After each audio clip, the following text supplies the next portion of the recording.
When our cells divide, our DNA is replicated. A special enzyme called DNA polymerase is in charge of copying DNA. However, it has a problem. It can only move in one direction along the DNA strands. Well, this is an issue because DNA strands run in opposite directions, also known as being anti-parallel. One strand, called the leading strand, is replicated continuously. However, the lagging strand of DNA must be built in pieces called Okazaki fragments. DNA polymerase is guided by RNA primers, which are evenly spaced along the template DNA strand. When the DNA polymerase reaches the end of one of these strands, it runs out of room to place a primer.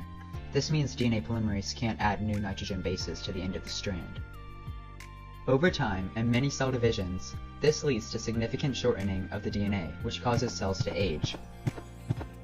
Telomerase is an enzyme that attaches to the overhang and rebuilds telomeres, which prevents the cell from losing genetic material, and therefore preventing the cell from aging. It is most prevalent in stem cells and cells that divide quickly. Telomeres are strings of DNA that cap each chromosome. They provide a buffer to protect from the shortening and limit the effects on relevant genes. Telomerase reverse transcriptase, aka TERT, is the key component of telomerase that regulates its activity. So what if we could turn on the genes that code for the TERT in our body cells or somatic cells? Could we live longer?